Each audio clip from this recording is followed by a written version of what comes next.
and we will go ahead and get started. So thank you so much for joining us today. Hopefully you all had a chance to look at the materials I sent yesterday. I understand if you didn't, and there is going to be a whole sheet of resources I'm going to send after this, but I do want you to be in that headspace that we are working together on some brainstorming and talking about the ideas that you might rely on, as well as the formatting and sort of some classic do's and don'ts. For now, it would really help me if I know who is here. So just a first name. I want to know what program you plan to apply to and what year you plan to apply. That's it. People could drop that in the chat.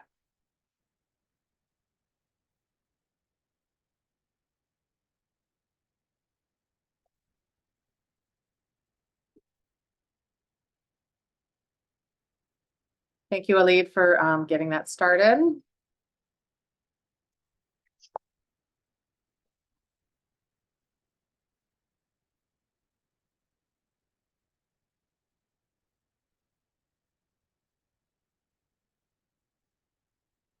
Okay.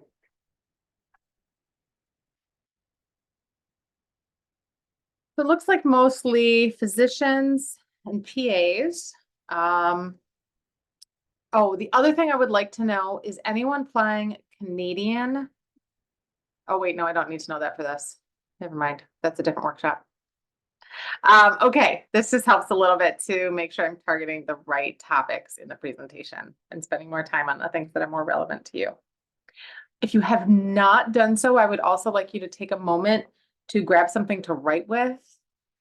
You may be prepared to take notes on the presentation. I want you to also be prepared to do some brainstorming at various times throughout. Okay, so here are our goals for today.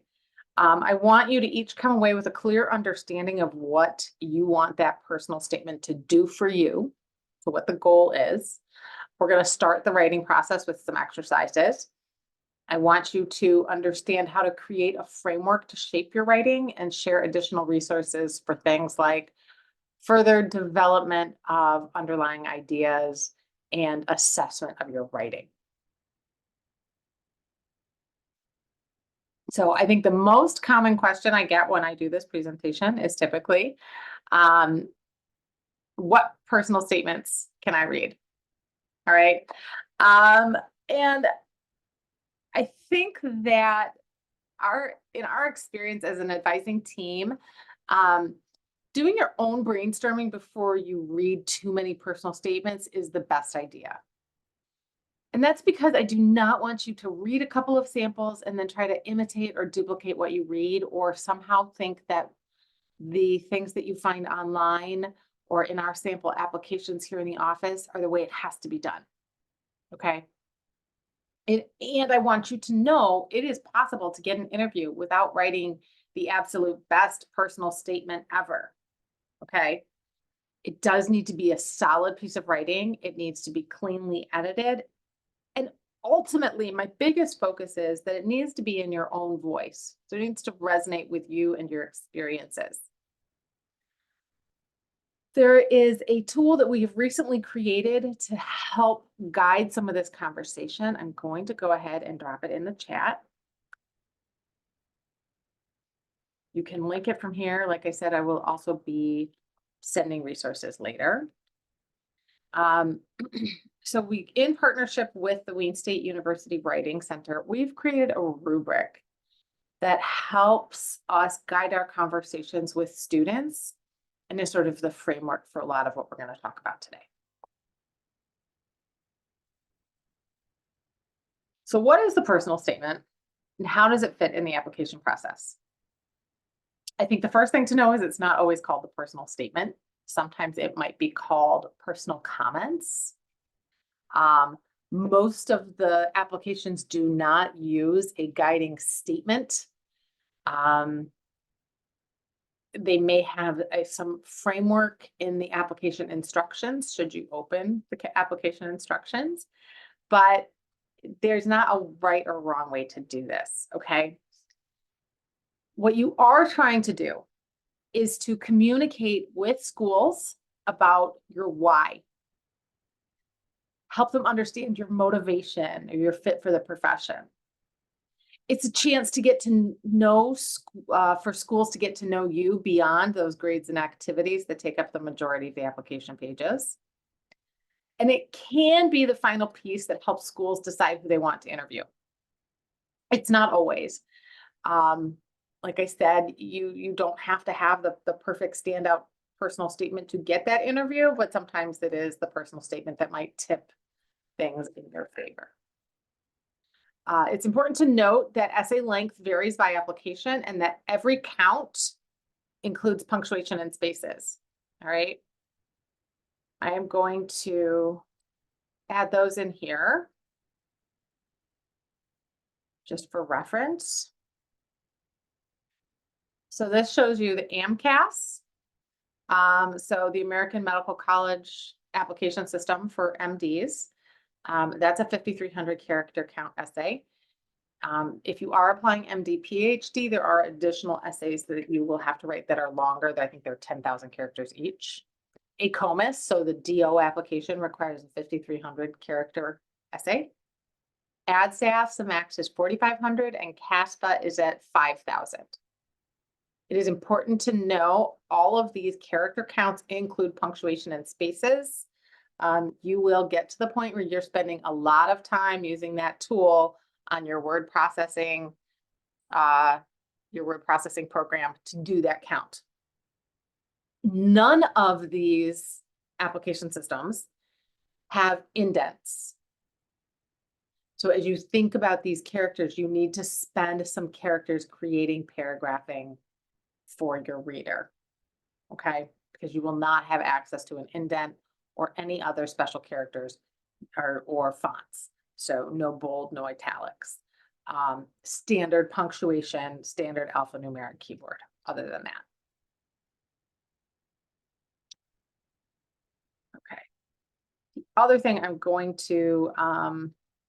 not going to drop it in here, but the reference materials that you get will have direct links to specific information on all of the application portals about that personal statement. So just, again, that's not coming now. It's a lot. It would just fill up the chat, but the links will be sent to you either tomorrow or Monday. Okay. So how does it fit? And what will you include? When I'm done reading your personal statement, I should understand why you want to become a physician, a PA, a dentist, whatever. One great way to start this exploration is considering your personal characteristics and connecting those personal characteristics to attributes that the medical school or the graduate program is looking for. That was the goal of that worksheet that I forwarded yesterday. Could I get a quick maybe thumbs up or about anybody who actually had some time to look at that and consider it? No worries. I mean, like I said, perfect world, but I also know you guys got it at 5 o'clock yesterday. Was anyone able to do some brainstorming on that worksheet?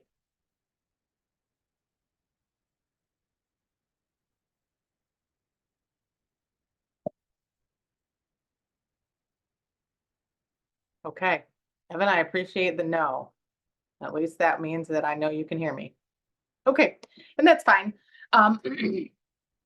What I like about this particular document, if you do have a chance to go back to it, is it is a pretty straightforward, not overly complex set of questions.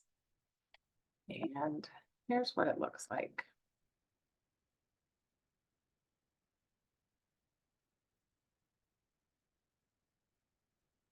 Can you guys see this sheet?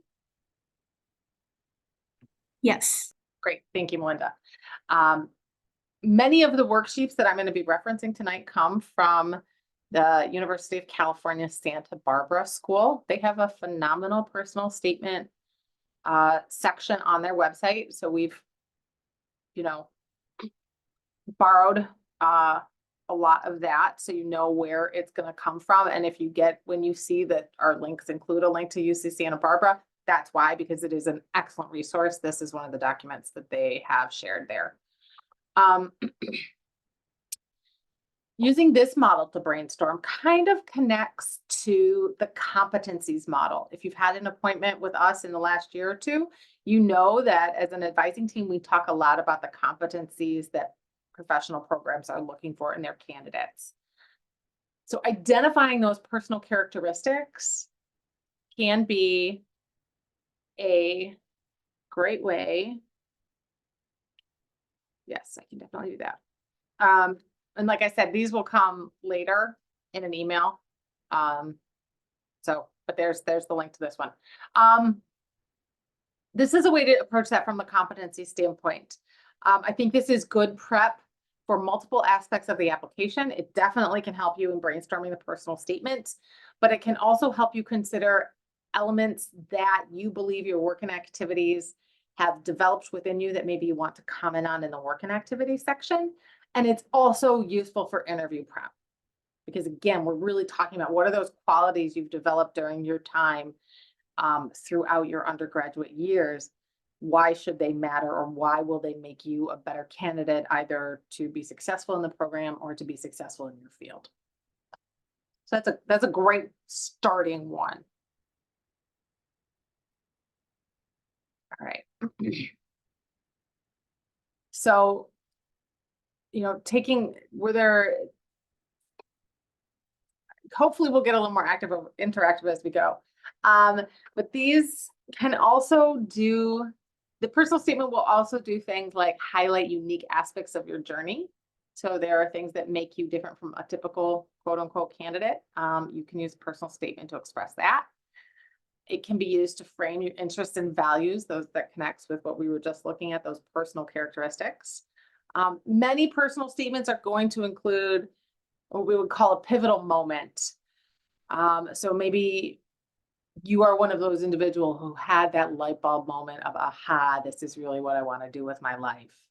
And many personal statements will include that, if that was true for your experience. But overall, when I read a personal statement that is connecting for me, it's going to have motivation, capacity for success. There's going to be an element of fit for the profession. And then sometimes there might be vision pieces. Not all candidates will include a vision of who they want to be in the future, but many do. All of these aspects will need to be backed up by specific examples. And when I say I need this to be in your voice, what I mean is I need the written word to be similar to what I would get from you in a one-on-one advising appointment. It does need to be polished and not so casual as a one-on-one conversation. But I should find language that is similar to language I would hear you use when we meet. I don't want you using all the fanciest words you can find in the thesaurus, unless that's also how you speak. Okay. So those are some of the main elements that you might include in your personal statement. Okay. So one way to get started is begin with that personal character, you know, identify those strengths, attributes, or challenges that you want to share with the committee. All right. And this could be a long list of 15 things that you're considering. All right. Or it might just be 2. Think about what are some things you would want the admissions committee to know about you as a result of reading your personal statement.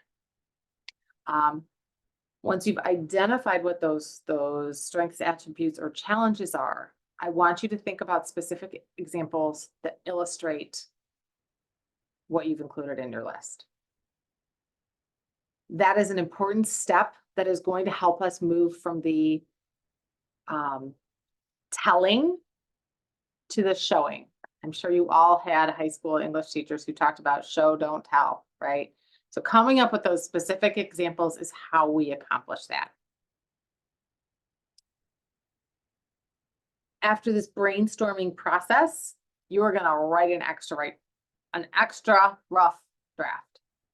The maximum roughest of rough drafts, okay? Just do it. Don't use spell check, don't edit it, don't look at character count, just get ideas down on paper. Sometimes that's the biggest barrier, is just the act of sitting and writing. So I would challenge you to set a specific day and time you're gonna sit down and get some stuff down on paper, all right? Once you've done that, leave it alone and don't look at it for a few days, okay? Your process after that, you're gonna go back and you're gonna identify what you liked about your writing. And I want you to pay attention to a couple different elements. First thing I want you to look out for, especially in this really rough draft, is if you spend more space discussing things that happened to you instead of things you did. Might be to you or to someone in your family. That's frequently something we find in the first rough draft of someone who's really focused on that pivotal moment. The other thing to pay attention to is whether you spent more space writing about other people in general instead of yourself. So this would be an essay that is structured like a traditional 5-paragraph essay. And in your body paragraphs, you're talking about what you observed a physician do, or you're telling me a very long story about someone you engaged with in a clinical setting, or how much you admire various professionals in your world. Okay, so these are two common things we see in a rough draft. And again, and that's fine. Sometimes you need to just get those ideas out of your brain. And frequently those things will have the nugget of something we want to work with, but eventually we will be working on tightening these things up. Okay, and then the last piece on this rough draft phase is to start a fresh document for your next attempt, rather than trying to go back in and kind of Frankenstein your first draft. I highly recommend that you number them as you go. And if it's a date reference, or if it's just a simple, rough draft 1, rough draft 2, rough draft 3, to help you stay organized. All right, we're going to move into this process a little bit. So if you have not grabbed something to write with, please do that now.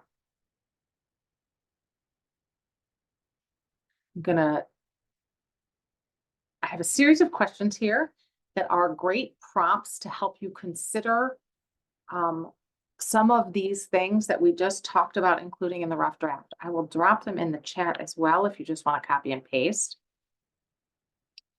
Your goal right now is to pick one question, and we're going to spend about the next 3 minutes jotting ideas down that relate to that question.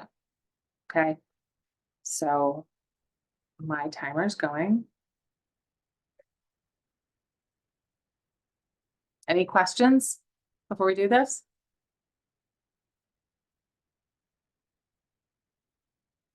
Okay.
Okay, that's about 3 minutes.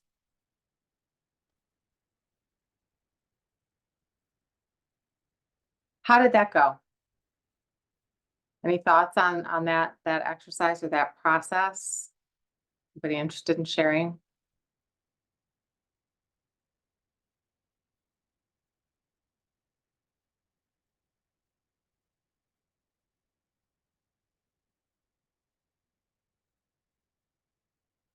No?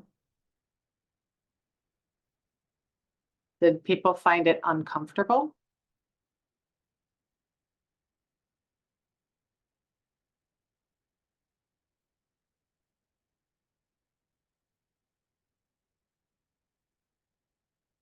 Did people, oh, very helpful to get some ideas down. Definitely a bit uncomfortable. Yeah, uncomfortable. It is, the entire application process can be uncomfortable. It's a very reflective exercise throughout. Good. I'm glad it was nice to pause and think of some ideas. That's great. We're gonna have some more time to do that. Yes, Rasha, I love that. Helpful to jot down bullets about each topic, and then you can go back later and expand on them. That's a great way to approach the brainstorming process rather than working on your perfect sentence structure or whether or not you needed a comma someplace. Just getting those, what is we're building the skeleton here, which is what are your basic pieces. Is there a certain order in which these questions should be answered? No, not at all. And the other question I was going to ask is, did anyone have the experience that looking at the list of questions, so let's go back, that some of these questions seemed appropriate for you to answer in the context of your own experiences, but others didn't?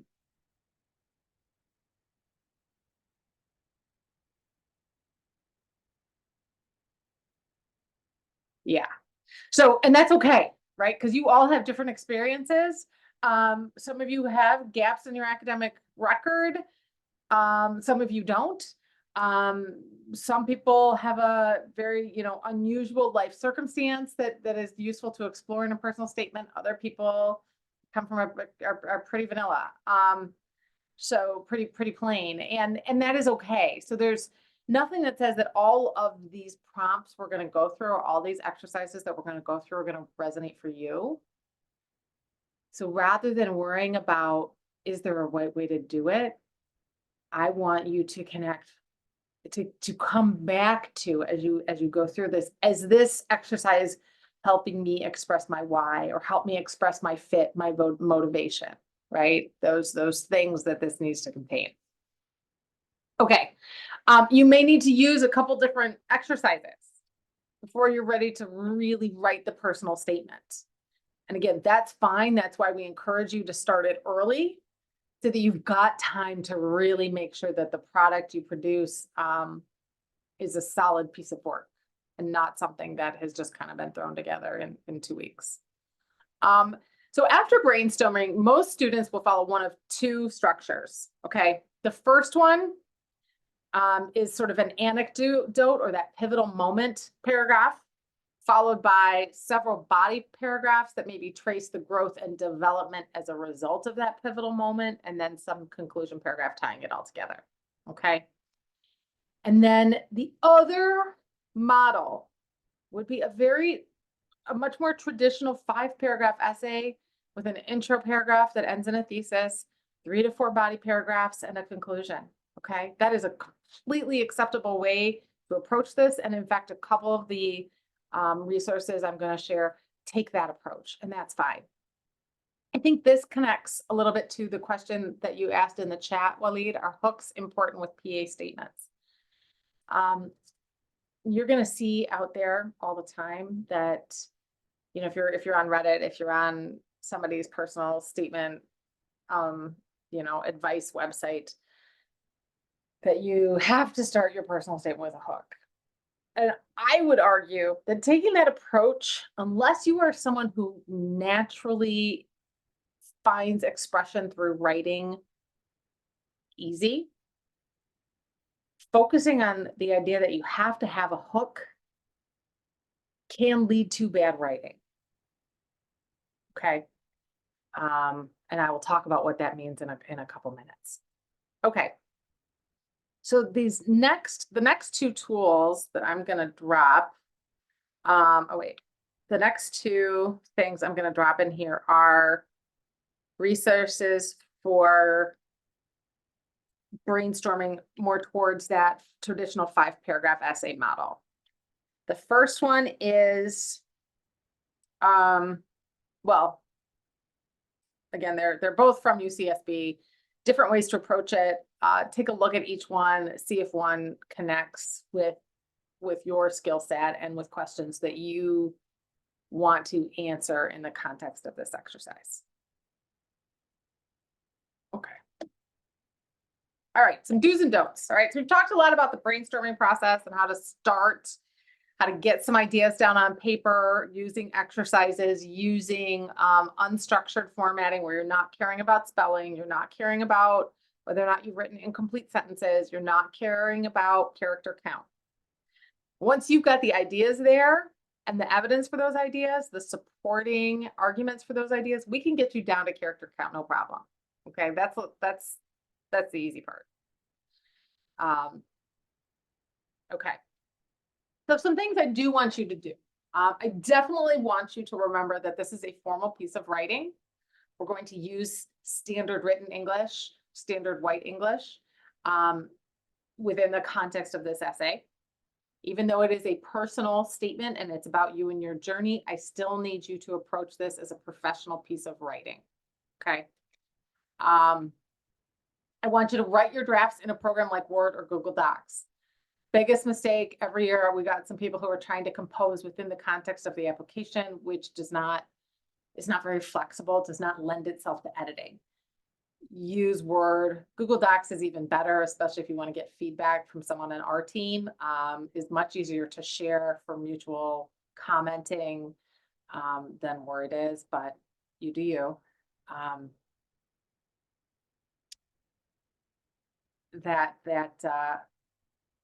Show, don't tell, right? So you might want to express to me as a reader that you are an empathetic person, right? Hopefully you guys are all at the point where you can understand the difference between, or the difference in impact that just saying, I've got empathy has versus bringing up a story that demonstrates it, right? So for me, in my context as an academic advisor, if I was going to talk about being empathetic, I might talk about the ways that some days at work, if a student shares a very emotional story with me about hardships they've experienced, I will cry with them, right? So that is me. If I wrote you a story about that, that's me demonstrating my empathy as opposed to just saying, yes, I'm good at my job because I'm empathetic. Okay. Show, don't tell is a great, if you get stuck on that idea a lot, that's a great reason to use the Writing Center and have them help you edit and support your assertions instead of simply making them. Okay. I do think explaining hardships and adversity you have overcome is important. I also want you to remember that there are a couple of places within each application that you have opportunities to do this.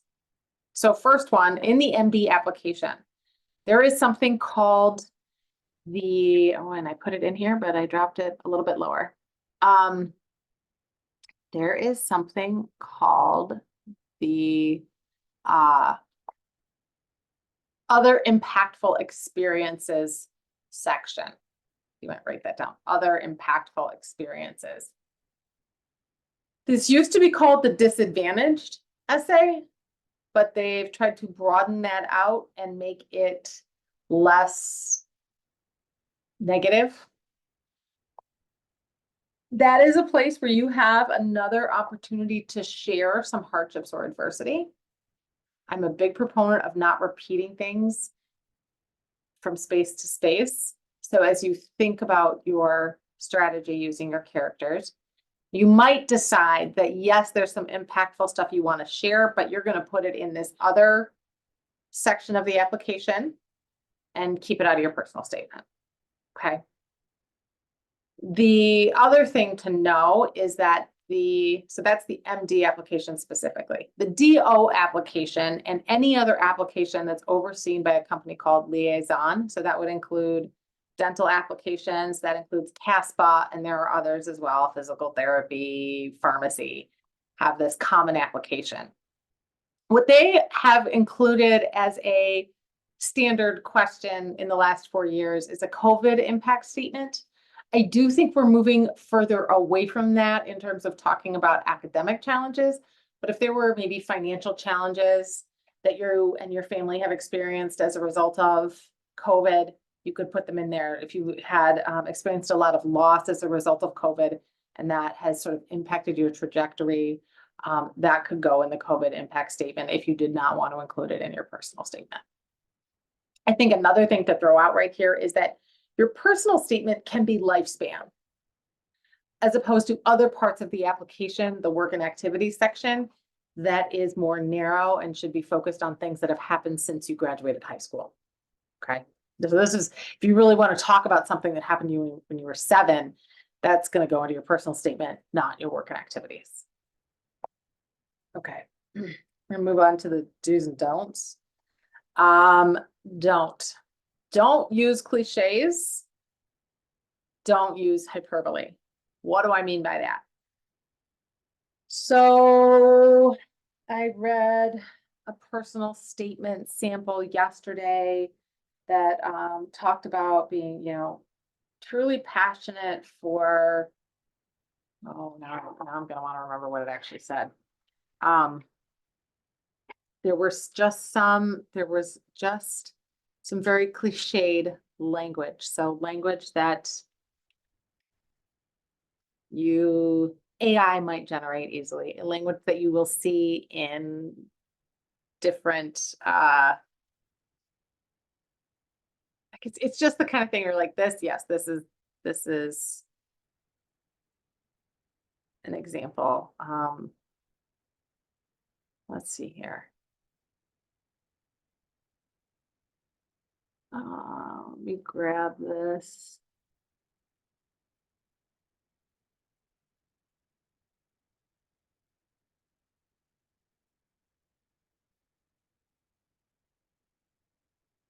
Fervent about patient education.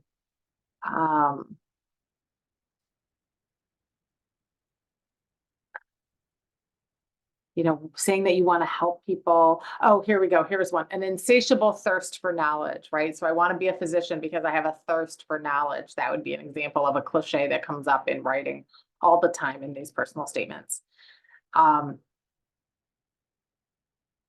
So just be careful. Sometimes there's a lot of buzzwords that come up, and again, being really careful not to overuse that. And then hyperbole, this really connects to that idea of the hook. I remember asking my own personal physician who was reviewing applications for Oakland University, William Beaumont School of Medicine when they first opened. And he said to me, Laura, if I read another personal statement that says, in the blinding crash of the headlights of the car, my life changed and nothing was ever the same, right? That feels very like that's kind of what people are going for when they're looking for the hook. It's also a hyperbole. It's overwritten. Hyperbole also connects to using too many adverbs. So if you are finding that you use a lot of words that end in ly, think about, is there just simply a stronger verb I could use? Instead of I walked rapidly to the car crash, I ran, right? Says the same thing, shorter characters, it's more powerful. Not the best example, but you'll hear, if you come to get feedback with us, we'll talk a lot about reducing your reliance on adverbs. Okay, do not recite your resume, okay? Don't just list for me, well, I want to be a physician because first I did this shadowing and then I really liked it. So then I went and did this clinical contact and then that was great because, and then I did research, all of that stuff is going to be shown in your work and activities or your other supplemental information section on your application. So you don't need to restate it. This is your opportunity to make meaning for me as a reader instead of just giving me the list. All right. Don't have too broad a focus. So don't tell me 17 reasons why you want to be a PA. Narrow this down for me because we don't have very much space. 5,300 characters, about page and a half, depending on your font and the spacing you're using. So there's not a ton of space in the final product. So keep it centered. It's easy when brainstorming that your ideas go all over the place. Be sure as you take this skeleton and begin to flesh it out that you stay on topic. Okay. I will frequently ask students, so tell me what it is you want me to understand about you as a result of reading this paragraph. If I have to ask that, it's because you've gotten off topic and I don't really know why you're telling me what you're telling me. Okay. I already mentioned this earlier. Don't let the focus deviate from you to others. So don't spend this personal statement about why you want to be a doctor telling me about how great your physician was when you had to go to the hospital. And then this is a huge one. We really want you to avoid using negative language, particularly when talking about other people in the healthcare field. I think we are in an environment where many of us are really aware of the challenges of getting good quality healthcare in the US in 2024. And that some of that comes from the sense of that we're dealing with healthcare providers who maybe have gotten out of touch with their empathy or who are too brusque in doing a diagnosis, don't connect with their patients. For many of the young people who are currently trying to get into healthcare, that personal connection is extremely valuable. You can absolutely talk about that. But don't tell me I want to be a doctor who listens to patients because no one listened to my mom. Okay. I need you to avoid negative context around healthcare in particular and complaining or placing blame in general.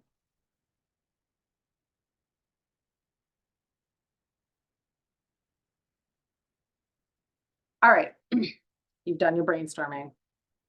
You've created your skeleton.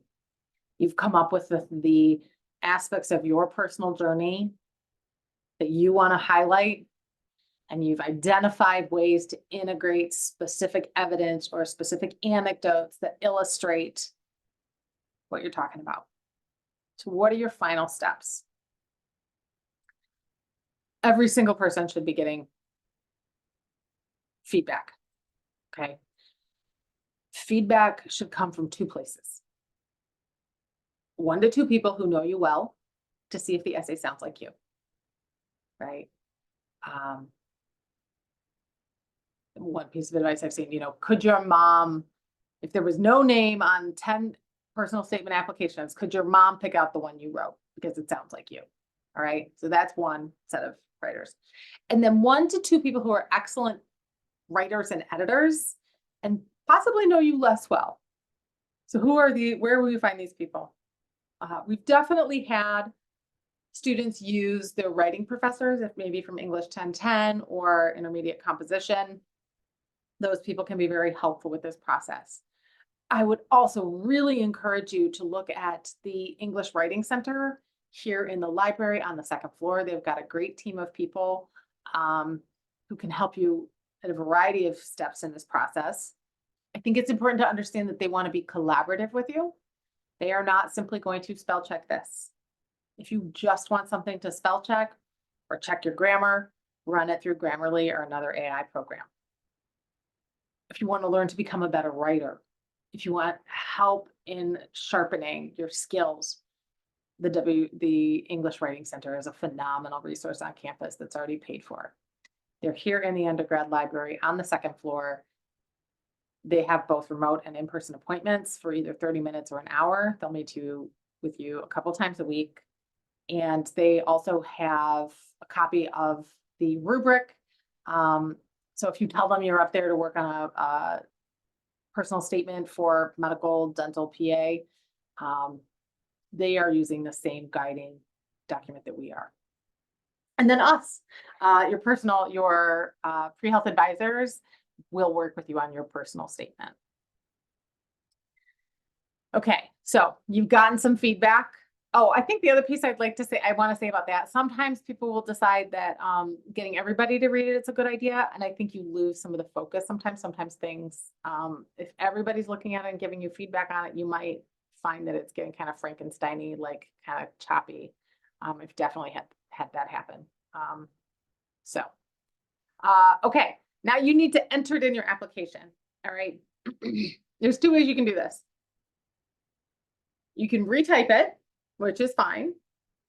If you do not retype it, I want you to use a text-free, I'm sorry, it says text-free. Yeah, that's right. Text-free copy and paste. It should not be copy and pasting formatting. All right. We want this as minimal as possible. That is because depending on what version of what word programming you put in there, you can copy and paste this into your application. Sometimes when that happens, it will start adding wingdings, and you may not even know the wingdings are there until it gets printed. So retype or use the format-free copy and paste. Okay. The final step, once you've gotten everything in there, and I would say that to you for all the aspects of this, about anything you're writing that's more than just your name, you should be doing in a word processing document. And then once it's crafted there, you're transferring it over into the main application. Okay. Once you've done all this, print it out before you hit submit and carefully proofread. I like reading things backwards. It forces your eyes to slow down. It forces you to see the spaces between things. It forces you to really read the word and not just assume that you typed it correctly. Okay. You should do this with your entire application, not just the personal statement. Again, same reason.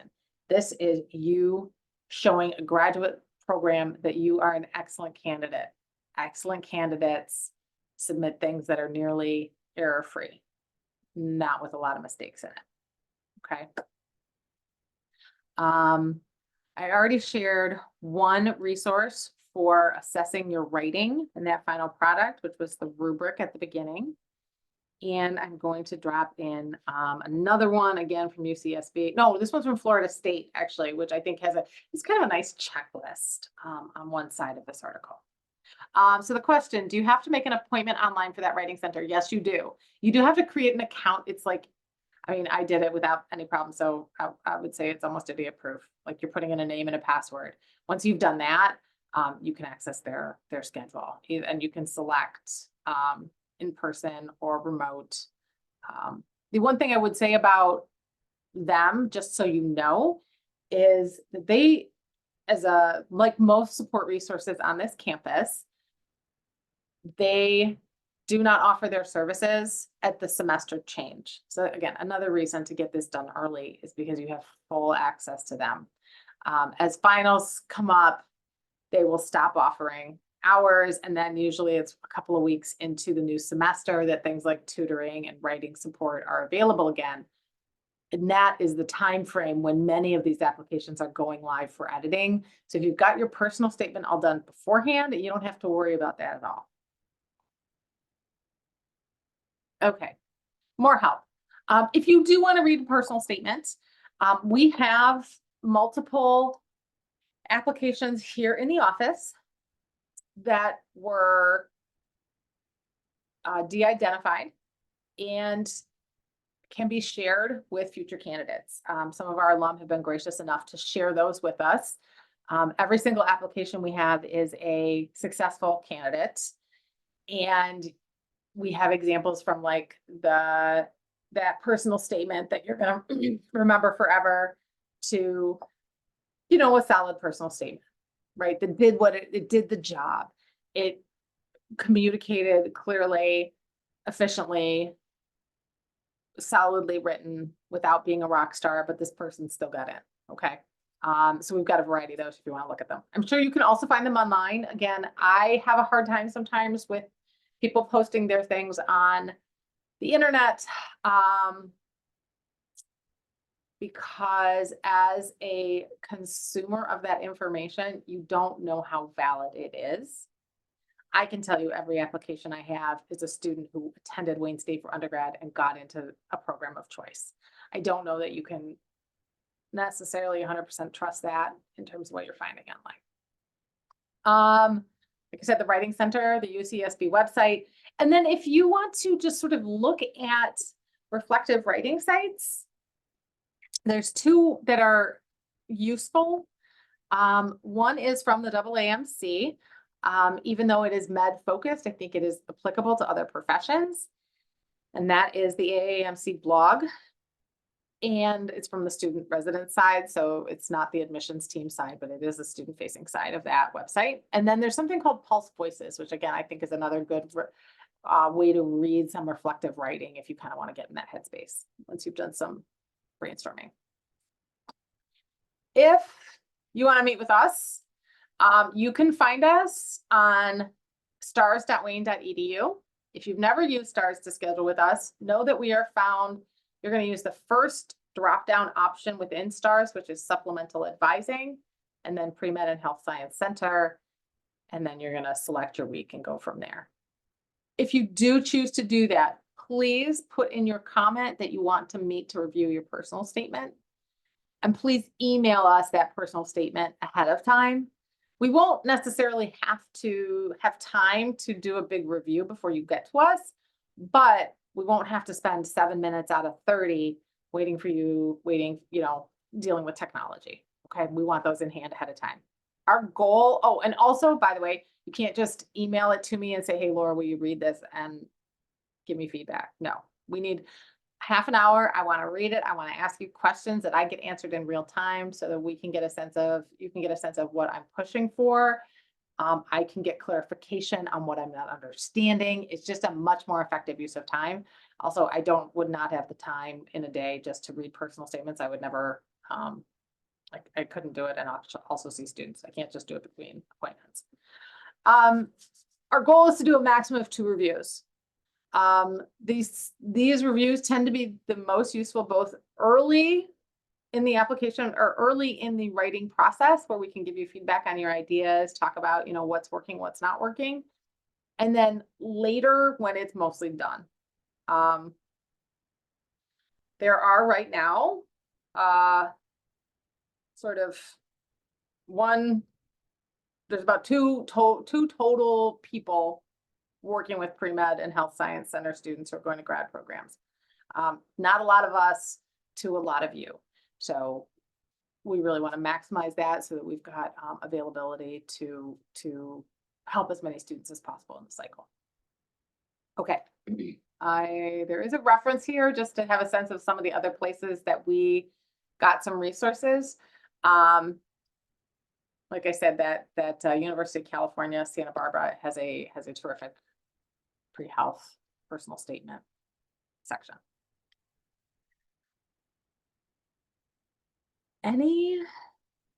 Well, actually, before we do this, we're going to do the next thing. I want to go ahead and make sure we get everybody's attendance recorded.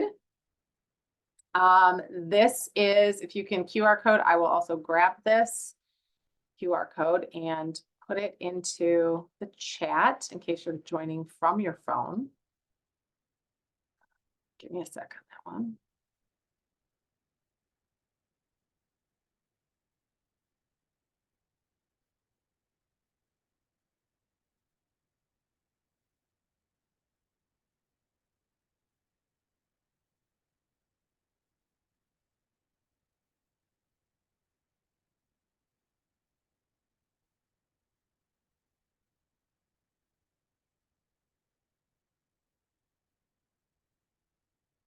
Oh my gosh.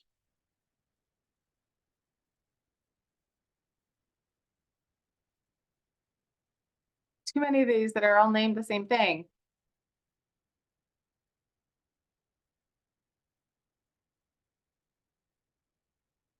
Oh, here we go. Okay.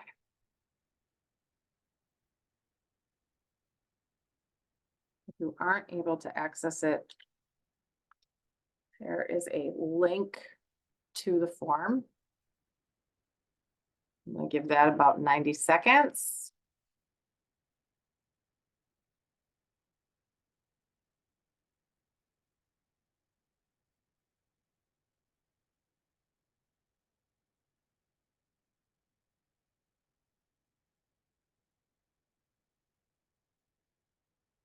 Okay, so people can access that, great. Okay, anybody not able to access that?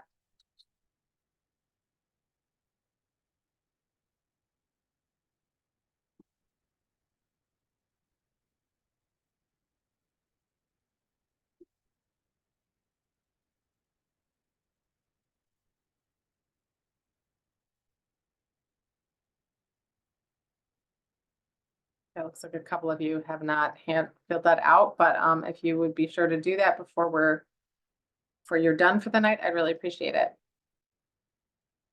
it. Are there any questions that you have as a result of this that I have not touched on yet, or that were not covered that you want to make sure you get answered before we are done? Great question. Are the pre-med advisors available through the summer? Yes, we are. There's a week at the end of June when a bunch of us are going to a conference, but hopefully many of you will be close to, if not submitted by then. Okay, that's a great, Gadir asks a good question. For the activities section, should it be more of a personal story too, or go right to the point? So we do run a workshop called Pre-Write and Prepare. It talks about that a little bit.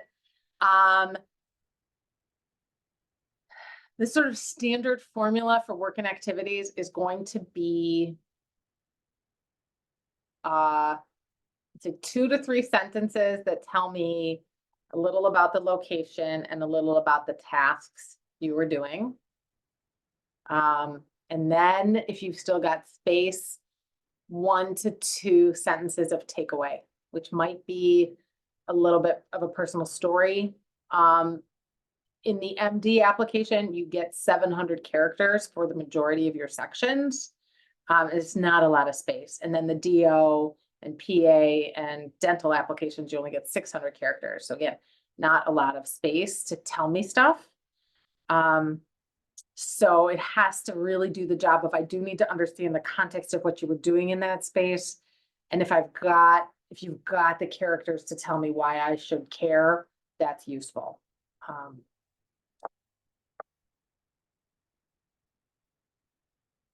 The other thing I would say about that, Kadir and everybody else, that like I said, I don't like to see a lot of repetition within the context of your writing.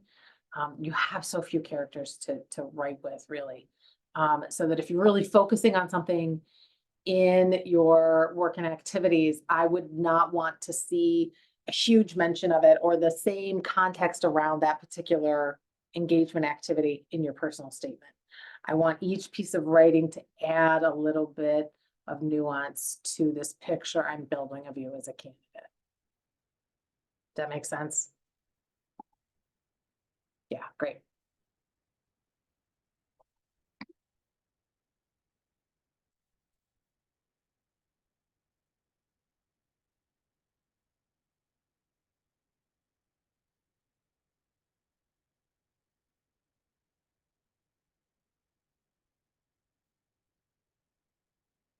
Other questions?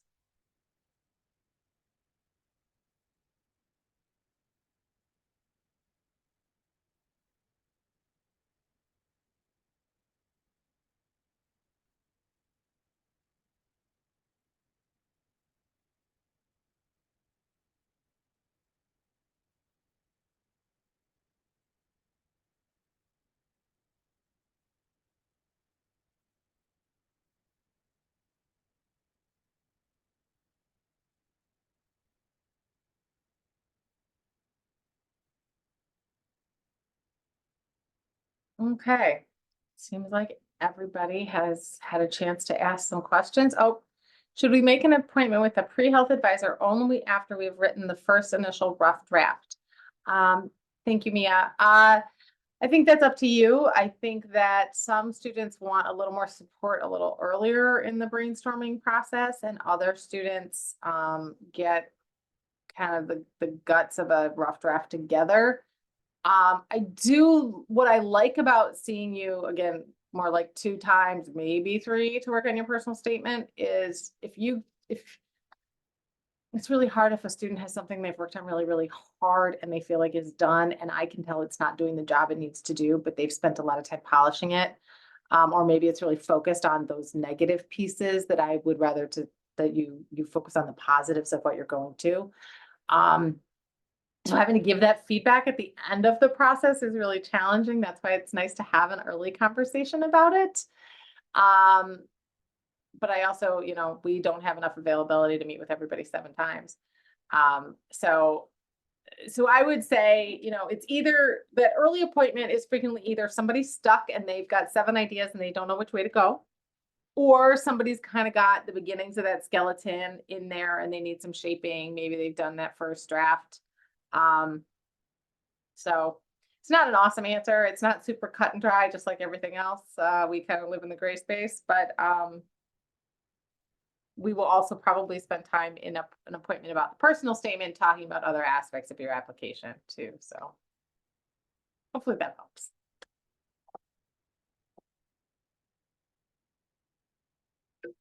You're welcome, as always.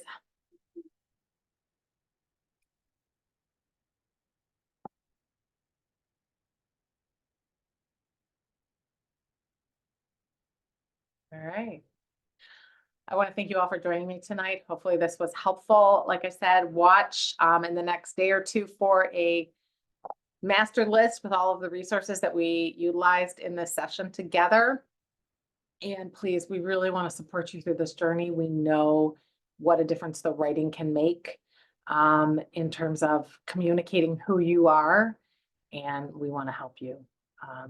I will send the list to everyone who logged in. If you didn't log in, I can't send you the list, but that's why I asked for that login 2 minutes ago. So, all right. Thanks. You too.